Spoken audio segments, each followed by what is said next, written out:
जज साहब अपनी ही माँ को आश्रम में छोड़ आए। आश्रम में माँ पर नजर रख सके इसलिए उधर के चौकीदार से दोस्ती कर ली थी और कुछ पैसे दे दिए थे।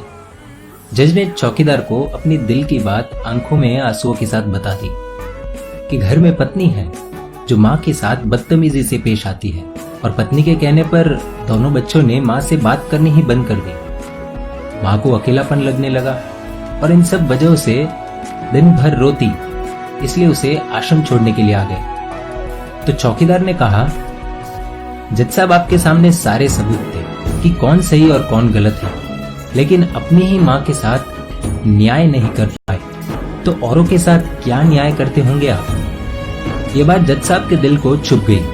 चौकीदार की इतनी सी बात का इतना असर हुआ कि 2 रात नींद नहीं आई, 2 दिन से खाना नहीं खाया और कोर्ट भी नहीं गए।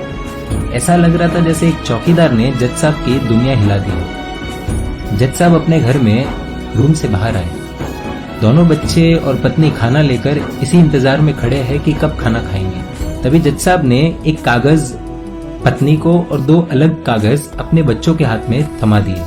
कागज की एक लाइन पढ़ी तो पत्नी के हाथों में से थाली गिर गई।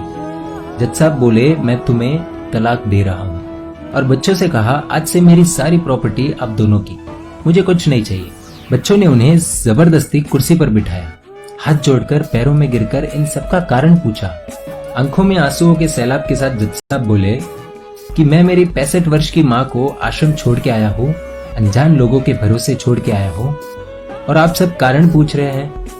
हम लोगों को शर्म आनी चाहिए। रोज मेरे कोर्ट से आने के बाद माँ रोती थी कि बेटा प्लीज मुझे ओल्ड एज होम में शिफ्ट कर दो।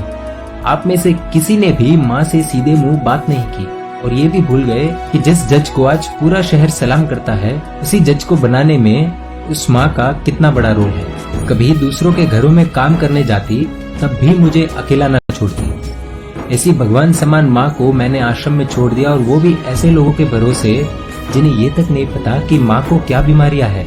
खुद को कोसते हुए जज साहब कहते हैं, दूसरों पर फैसले सुनाने वाला आज मैं खुद हार गया। मैं जज नहीं बल्कि गुनहगार हूँ, और मैंने जो गुनाह किया है वो शायद कानून तो माफ कर देगा, लेकिन ईश्वर के कोर्ट में वो कभी माफ नहीं होगा। ये कहते हुए जज साहब बोले कि अब मैं अपने पापों का प्रायश्चित करने जा रहा हूँ। मैंने अपना सब कुछ आप लोगों को सौंप दिया है, और अब अपनी माँ के साथ आश्रम में रहूंगा और उनकी सेवा करूंगा।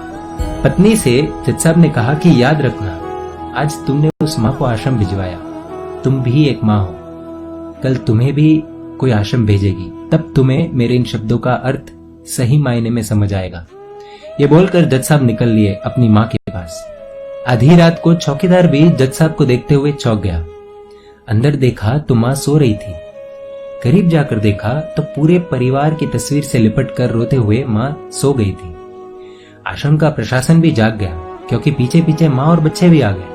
उन्हें ये एहसास हो गया कि उन्होंने क्या पाप किया है। तभी आश्रम की एक कर्मचारी बोली, हम इन्हें आपको नहीं सौंप सकते, क्या पता कल आप इन्हें मार दो तो। ये सुनते ही जज साहब की पत्नी को दिल में बहुत दर्द हुआ। वो बोल उठी कि मैडम जी, शायद हमारे हाथों बहुत बड़ा पाप हुआ है, मानते हैं, लेकिन अब हम इन्हें मारने नहीं, इन्हें एक नया जीवन देने आए हैं। आश्रम के सभी बुजुर्गों की आंखों में आंसू थे, सबके सब रो पड़े। खुशी के आंसुओं के साथ माँ को घर ले आए।